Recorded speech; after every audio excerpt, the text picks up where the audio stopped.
3월 12일 오늘 맥체인 성경읽기 출애굽기 23장, 욥기 41장, 요한복음 2장, 고린도서 11장입니다. 오늘 새벽에는 욥기 41장 말씀 우리 함께 보고 기도하겠습니다.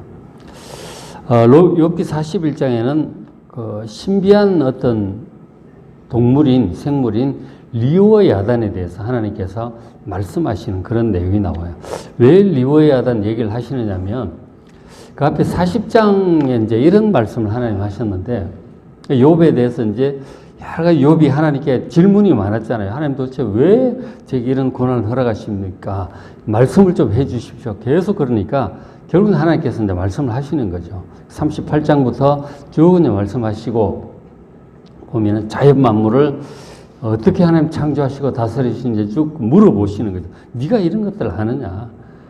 네가 내가 하는 일을 다 이해할 수 있느냐? 그런 의미에서 이런저런 이제 막 질문을 하셨었죠.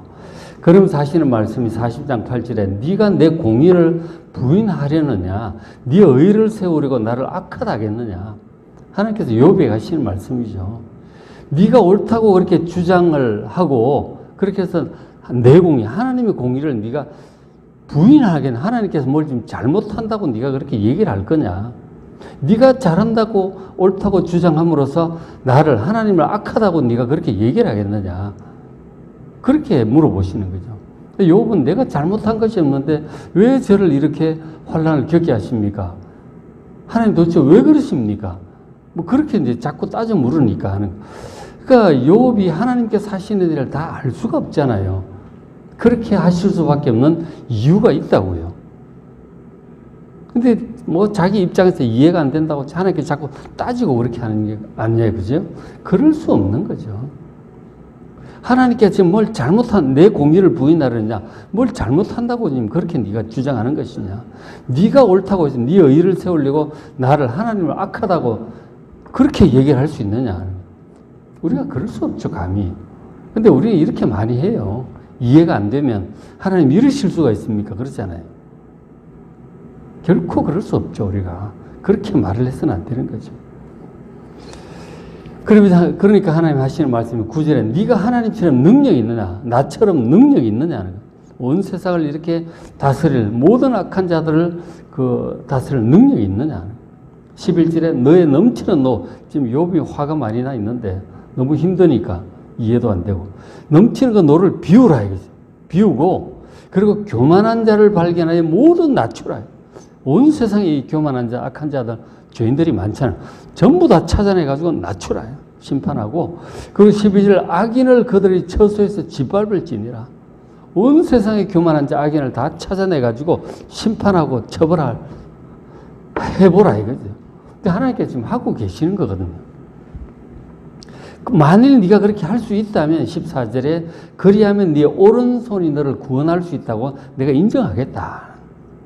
너의 능력으로 모든 악한 자를 다스리고 그리고 너 자신을 구원할 수 있다고 내가 인정해 주겠다 하는 거죠. 우리가 이렇게 할 수 있어요? 할 수 없잖아요.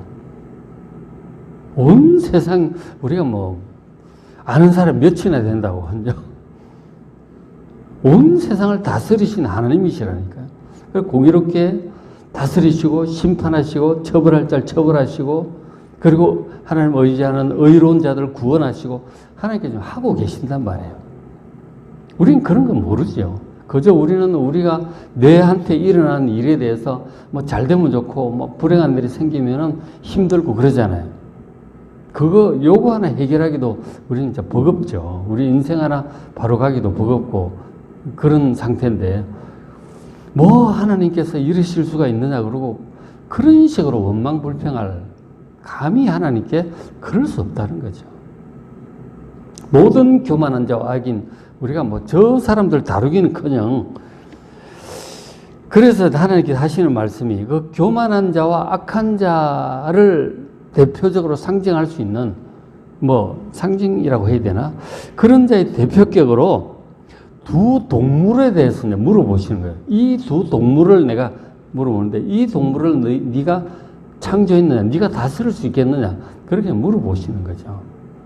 그러니까 악한 자는커녕 어쨌든 자연 동물 중에 두 동물을 지금 특별히 물어보세요. 이 동물, 엄청난 동물이 있는데 이걸 네가 제어하고 컨트롤할 수 있겠느냐? 그렇게 물어보시는 거죠. 그러니까 한 동물이 앞에 40장에 나오는 베헤모스죠. 베헤모스. 이 베헤모스에 대해서는 전에 제가 한 내용이 있으니까 여기 40장 한번 찾아보시기 바랍니다. 그리고 두 번째로 이제 물어보시는 동물이 41장에 나오는 리오야단이에요. 이 동물이 이제 정확히 뭘 가리키는지 알 수가 없어가지고 그냥 이렇게 베헤모스, 리오야단 그렇게 해놨어요. 그러니까 이 베헤모스는 전에는 하마라고 번역을 했고 이 리오야단은 악어라고 번역을 했었거든요. 근데 성경을 아무리 살펴보니까 정확히 그거라고 말하기는 어렵다 하는 거죠. 그래서 이제 이 개정개혁판 성경을 번역을 할 때 그냥 베헤모스, 리오야단 그냥 이렇게 해놓은 거예요. 뭔지 정확히 모르겠다는 거예요. 어쨌든 이 40장의 베헤모스는 육지에 있는 동물 중에 막 최고인 것 같아요. 엄청나게 크고 막 막강한 동물인 것 같아요. 그러니까 뭐 하마냐, 코끼리냐 뭐 그렇게 했었는데 뭐 공룡이냐 뭐 그렇게도 얘기도 합니다. 어쨌든 베헤모스. 그 다음에 41장에 나올 리오야단은 특징을 보면은 바다의 동물이에요. 바다에 사는 물에 사는 동물 중에 최고인 것 같아요. 그래서 그 어떤 동물인지 하나님께서 물어보시죠. 이 리오야단을 네가 컨트롤할 수 있겠나? 잡을 수 있고 컨트롤할 수 있겠느냐? 그렇게 이제 물어보시는 내용이거든요. 그래서 리오야단 얘기를 쭉 하시는데 이 리오야단이 성경에 여기저기 나와요. 그래서 리오야단의 정체에 대해서 오늘 좀 살펴보십시다. 어쨌든 욥기에 나오는 거 보기 전에 리오야단이라는 동물이 어디에 나오느냐면 시편, 이사야 이런 데 나와요. 시편 74편 13절에 보시면 자, 주께서 하나님께서 주의 능력으로 바다를 나누시고 바다를 이렇게 쪼개셨다는 거예요. 홍해의 바다를 얘기하는 거예요. 앞뒤 맥락을 보면 이스라엘 백성 구원해서 약속의 땅 인도하는 과정을 이제 기억하는 내용이거든요. 하나님께서 하나님의 능력으로 바다를 나누셨어요. 갈르시고 물 가운데 용들의 머리를 깨뜨리셨다. 물 가운데 바다 가운데 용들이 있는데 그 머리를 깨뜨리셨다. 그리고 또 다르게 표현하기로는 리오야단의 머리를 부수셨다는 거예요. 리오야단이 용들하고 이제 동격으로 이렇게 나오고 있는 거죠. 바다 속에 살고 있는 용들 리오야단의 머리를 부수셨다는 거죠. 저 내용이 뭐냐면은 홍해 바다를 갈르시고 백성들 건너가게 하시고 그리고 쫓아오는 이 애굽의 세력들을 그 바다 가운데서 아주 다 수장을 시켜버리셨잖아요. 그 사건을 지금 저렇게 비유적으로 표현하고 있는 것입니다. 그러니까 이제 리오야단, 용들 리오야단은 지금 하나님의 백성들을 죽이려고 쫓아오는 애굽 군대를 가리키는 거예요. 바로와 애굽 군대를 가리키는 것입니다.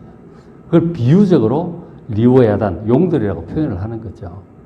그러니까 하나님을 대적하고 하나님의 백성들을 대적하는 어떤 세력들을 용들, 리오야단 그렇게 표현을 하고 있는 것이죠. 그죠? 리오야단을 어떤 동물인데 용들도 이제 사실 어떤 동물이죠. 드라콘이라고 그러니까 동물인데 저 뭔지 정확히 잘 모르는 거죠. 그 어쨌든 저 리오야단도 용들과 동격으로 지금 하나님을 대적하고 하나님의 백성들을 대적하는 어떤 존재인 거죠. 근데 어떤 이 땅에 있는 어떤 동물인데 그것이 하나님 대적하는 세력의 상징으로 지금 쓰여지고 있는 거죠. 그 리오야단 저렇게 나와요. 그 다음에 이제 또 이사야에 보면 이사야 27장 1절에 이런 구절이 있어요. 자, 그날에 여호와께서 날랜 뱀 리오야단. 여기는 아주 날랜 뱀이래요. 리오야단이. 곧 꼬불꼬불한 뱀이다. 날래고 꼬불꼬불한 뱀, 그 리오야단을 하나님께서 벌하실 것이다. 그리고 바다에 있는 용, 또 다 동격이죠. 이것을 죽이실 것이다 하는 거예요. 이것은 1차적으로 이제 그 시편 74편 13절에 있는 저런 내용과 같은 맥락이죠. 그러니까 출애굽할 때 이스라엘 백성을 쫓아오던 하나님을 대적하고 하나님의 백성들을 대적하는 세력, 그것을 가리키는 저기 이사야 상황은 뭐 출애굽기보다도 한 700년 지나서 얘기니까 저거는 이제 그러니까 출애굽할 때 애굽을 가리키고 있긴 하지만 이미 그건 과거 일이고 그걸 상징해서 뭔가 이사야 당시에 뭔가를 가리키고 있는 거죠. 저건 이제 당시 아수르라든가 바벨론이라든가 이런 하나님의 백성들을 대적하는 그 악한 세력들을 역시 가리키고 있어요. 하나님을 대적하고 하나님의 백성들을 대적하는 아수르나 바벨론 같은 이 악한 세력들을 하나님께서 결국은 그들을 벌하실 것이다. 그렇게 말씀을 하시는 거예요. 그러니까 지금 성경에서 리오야단을 이 용들과 같이 이제 사용을 하시면서 하나님의 백성들을 대적하는 악한 세력들, 애굽이든지 아수르든 바벨론이든 그런 것들을 상징을 하고 있어요. 상징을 하는데 실제로 또 동물이 있긴 있는 거죠. 그것을 들어서 그 애굽이나 바벨론, 아수르로 이제 비유적으로 얘기를 하는 거예요. 그죠? 우리가 쟤는 소처럼 힘이 세다. 그렇게 표현하잖아요. 힘이 센 어떤 사람을 가리키는데 소라는 동물이 있긴 있는 거죠. 그러죠? 쟤는 치타처럼 빠르다. 그렇게 얘기를 하잖아요. 굉장히 빠른 육상선수를 가리키는데 빠른 사람을 가리키는데 치타라는 동물이 있긴 있는 거예요. 저도 마찬가지예요. 리오야단이라고 하는 동물이 있는 거죠. 그걸 가리켜서 하나님을 대적하는 악한 세력들의 상징으로 쓰고 있는 거예요. 그죠? 어떤 동물이 있고 그것을 의미하는 의미가 있는 거죠. 그 리오야단을 그렇게 사용을 해요. 어떤 리오야단이라고 동물이 있긴 있는 거예요. 어떤 동물인지 41장, 욥기 41장을 보면은 하나님께 자세히 묘사하시니까 이게 어떤 동물일까 좀 짐작을 해볼 수 있죠. 자, 한번 보시면, 욥기 41장 1절에 하나님께서 이제 그렇게 얘기를 하시잖아요. 하나님께서 욥에게 물어보시는 거죠. 네가 낚시로 리오야단을 끌어낼 수 있겠느냐? 이 낚시를 해서 바다에 돌아다니고 있는데 낚시해서 이렇게 고기 잡을 수 있겠느냐는 거예요. 낚시로 그 리오야단을. 2절에 너는 밧줄로 그 코를 꿰을 수 있겠느냐? 갈고리로 아가미를 꿰을 수 있겠나? 아가미 얘기도 나오고요. 우리 할 때 갈고리로 잡기도 하고 그러잖아요. 그 다음 7절에 보면 네가 능히 많은 창으로 그 리오야단의 가죽을 찌른다든지 작살을 그는 머리에 꽂을 수 있겠나? 어쨌든 물에 사니까 다 이렇게 낚시, 작살, 이렇게 얘기 나오잖아요. 그러니까 가죽이 엄청 두꺼운가 봐. 그 리오야단이 창으로 찔러도 들어가지도 않는다는 얘기죠. 작살도 튕겨 나온다는 얘기예요. 몽둥이도 때려봤자 아무 소용없다는 얘기죠. 그만큼 가죽이 두툼한 거죠. 이 리오야단에. 뭘 가리키고 있는 것 같아요. 그리고 30절에 보면 그것이 지나갈 때는 진흙바닥에 도리깨로 친 자국을 남긴다. 도리깨 있잖아요. 자국. 곡식 탈고 갈 때 도리깨로 치잖아요. 근데 그 도리깨로 친 자국이 남는, 진흙 위로 지나가는데 도리깨로 친 자국이 남는데 그 리오야단에 지나가면 뭔 것 같아요? 그래서 많은 사람들 이거는 악어인가 보다 이렇게 생각하는 거죠. 그렇잖아요. 악어가 이 진흙 위로 지나가면 이 자국이 남잖아요. 그래서 이제 이게 악어가 아닐까 그렇게 생각을 하죠. 그래서 옛날 번역에는 악어라고 이제 번역을 해놨어요. 악어를 생각을 하면 이 악어를 낚시로 잡을 수 있겠어요? 밧줄로 할 수도 창을 찔러도 잘 들어가지도 않을 것 같아요. 그죠? 그러니까 악어일 거라고 이제 많이 그렇게 생각을 한 거죠. 근데 이제 또 이런 표현도 있어요. 보시면 41장 31절에 자, 깊은 물을 소체 물이 끓음 같게 한다. 그 리오야단에 다니면 아주 깊은 물인데 물이 막 끓는 것 같다는 거. 그거 지나가면 바다를 기름병 같이 다룬다. 그 바다를 마음대로 이렇게 기름병처럼 다룬다. 바다를 마음대로 다루는 어떤 그런 존재. 그러니까 악어는 육지, 바다 왔다 갔다 하는데 뭔가 더 깊은 바다에 사는 것 같아요. 32절 보면 그것의 뒤에서 빛나는 물줄기가 나오니, 그러니까 거기에 리오야단이 지나가면 막 하얀 물보라가 일어나는 거죠. 그는 깊은 바다를 백발로 만드는구나. 뭔가 깊은 바다에 사는 생물 같아, 이건 또. 그죠? 악어가 그렇게 깊은 바다에 살지는 않잖아요. 이건 또 뭔가 싶잖아요. 깊은 바다에서 사는 어떤 동물 같아요.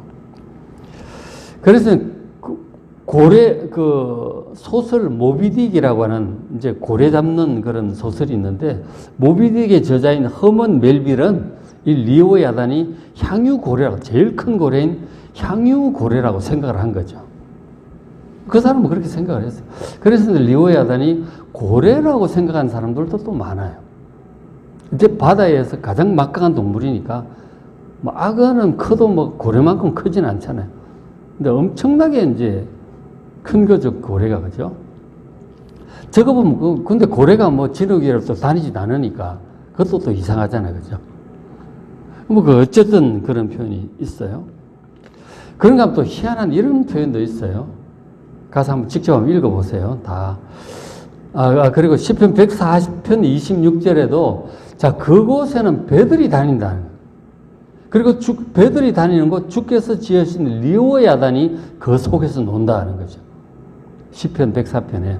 이것도 깊은 바다에 사는 어떤 생물 같죠. 그러니까 큰 고래가 아닐까. 그렇게 생각도 합니다. 근데 또 희한한 이런 구절도 있어요. 욥기 41장 19절에, 자, 그것의 입에서, 리오야단 입에서 횃불이 나온대요. 불이 나온다는 거죠. 불꽃이 튀어나온다는 거예요. 20절, 그것의 콧구멍에서 연기가 나와. 마치 갈대를 태울 때 솥이 끓는 것 같다. 21절, 그 입김은, 입에서는 김이 숯불을 지피고 그의 입은 불길을 품는다.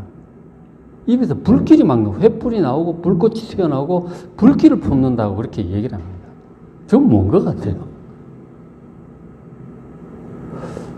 일단 고래라고 생각을 한다면, 고래나 뭐 고래가 숨을 쉴 때 물길이 막 솟아오르잖아요. 그죠?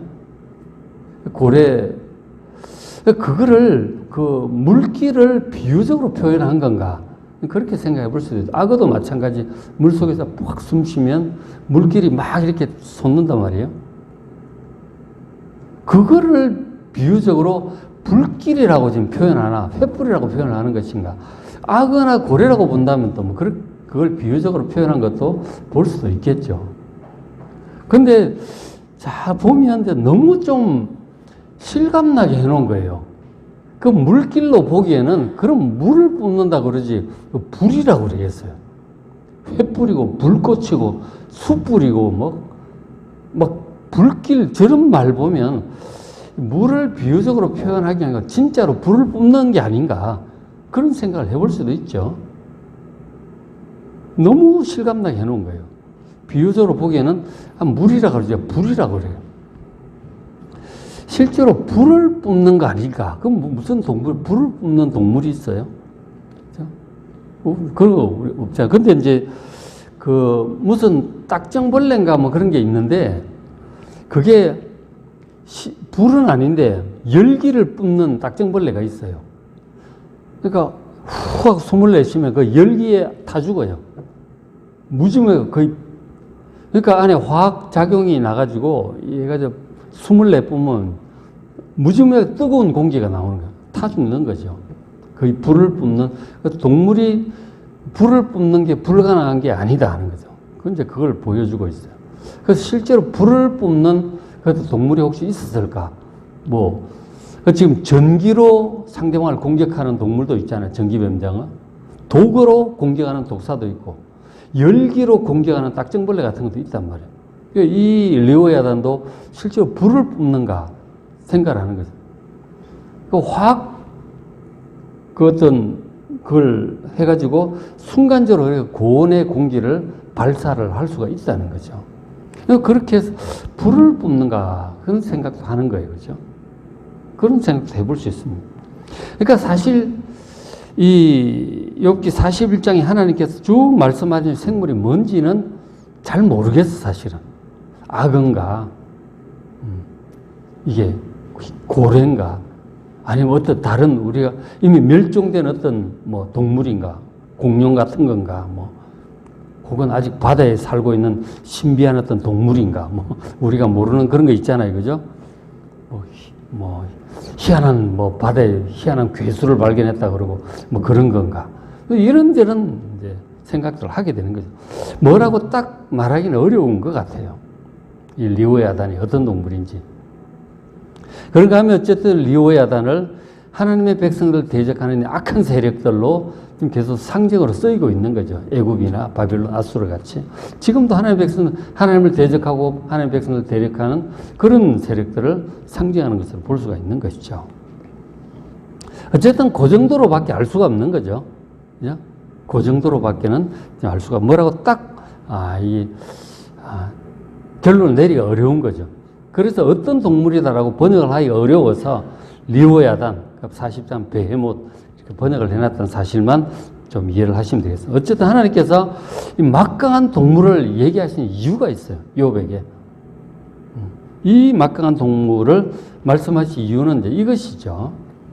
41장 10절에 아무도 그것을 리오야단을 격동시킬 만큼 담대하지 못하지 않느냐. 어떤 사람이 어떤 용사가 이 리오야단과 싸울 수 있겠느냐.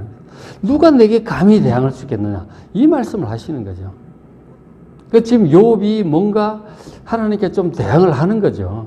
내가 뭘 잘못했다고 이러십니까? 계속 하나님께 좀 따지고 그랬죠. 근데 네가 이 세상 돌아가는 건 다 알지도 못하고 뭐 다는커녕 리오야단 이 한 마리조차도 네 마음대로 하지도 못하면서 그걸 창조하시고 온 세상을 다스리고 있는 나에게 네가 대항하려고 하느냐. 책망을 하시는 거예요.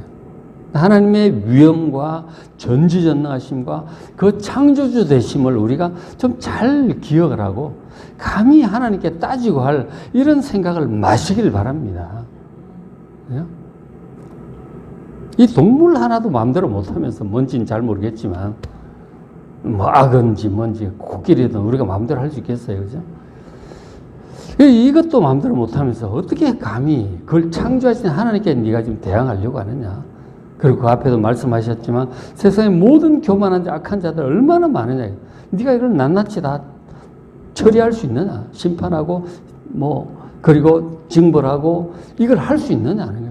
그렇게 한다면 네 스스로 의롭고 스스로 구원할 수 있다고 내가 인정해 주겠다는 거예요. 그렇게 못 하잖아요. 창조주 하나님 앞에서 우리가 얼마나 작은 존재인지를 정말 아시고 하나님 앞에서 절대적으로 겸손하시길 바랍니다. 하나님이 이러실 수가 있습니까? 따진다든지 절대로 그러시면 안 된다는 거죠. 어림도 없죠, 우리가. 감히 어떻게 하나님께. 사람들이 많이 불신자를 더더구나 더 그러잖아요. 하나님 있으면 나와봐. 이런 식으로. 하나님 계신다면 이럴 수가 있어. 이런 하나님 필요 없어. 이따위 소리를 하는 거 아니에요. 그죠? 감히 이 창조주 하나님께 어떻게 그렇게 할 수가 있느냐고.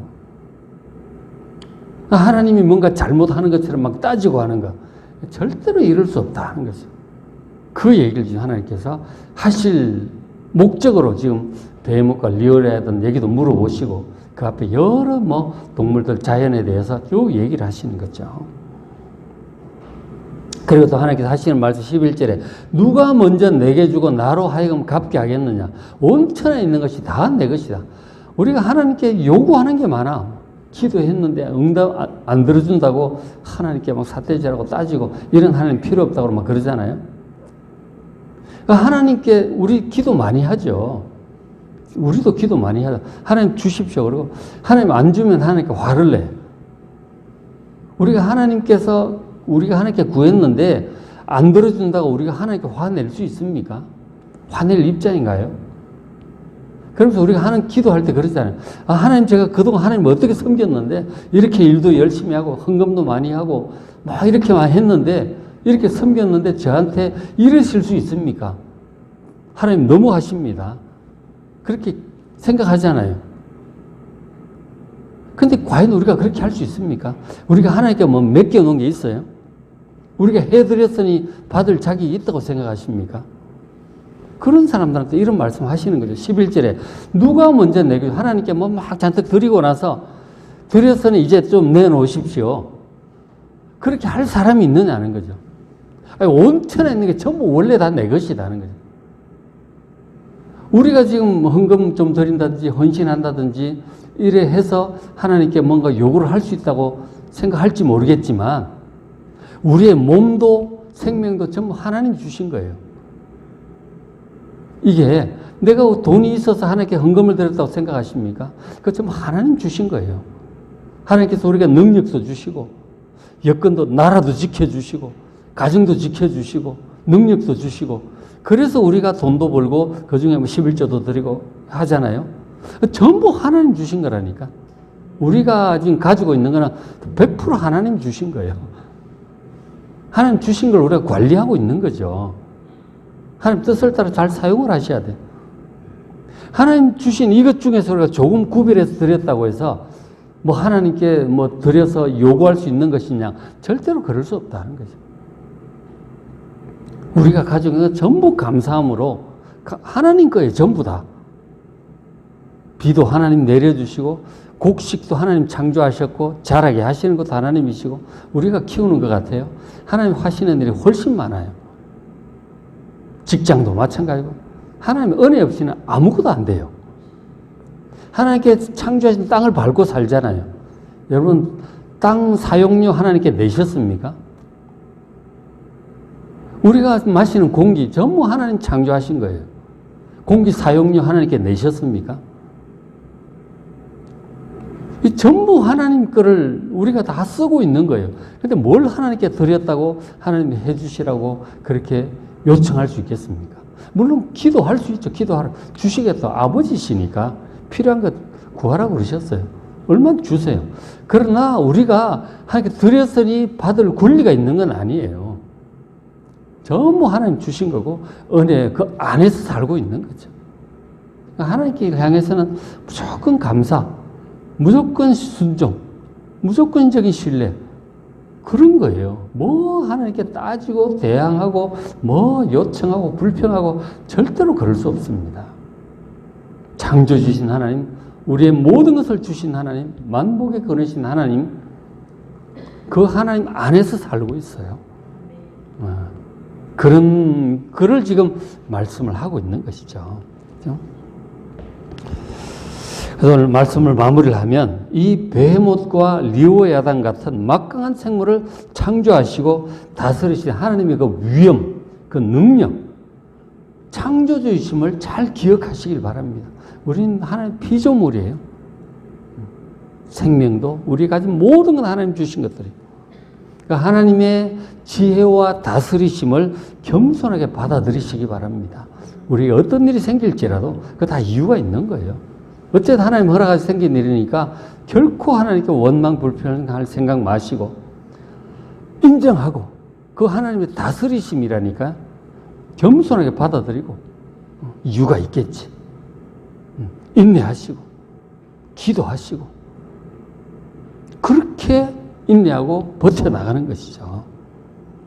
그리고 모든 것을 행하신 하나님의 지혜를 믿으시고 하나님의 성실하심을 믿으시고 사랑을 믿으시고 감사함으로 따르시길 바랍니다.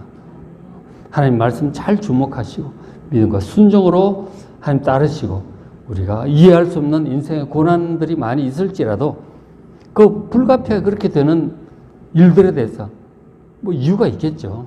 하나님 믿고 인내하면서 욥처럼 끝까지 잘 승리하는 우리가 될 수 있도록 기도하는 이 새벽 되시길 바랍니다.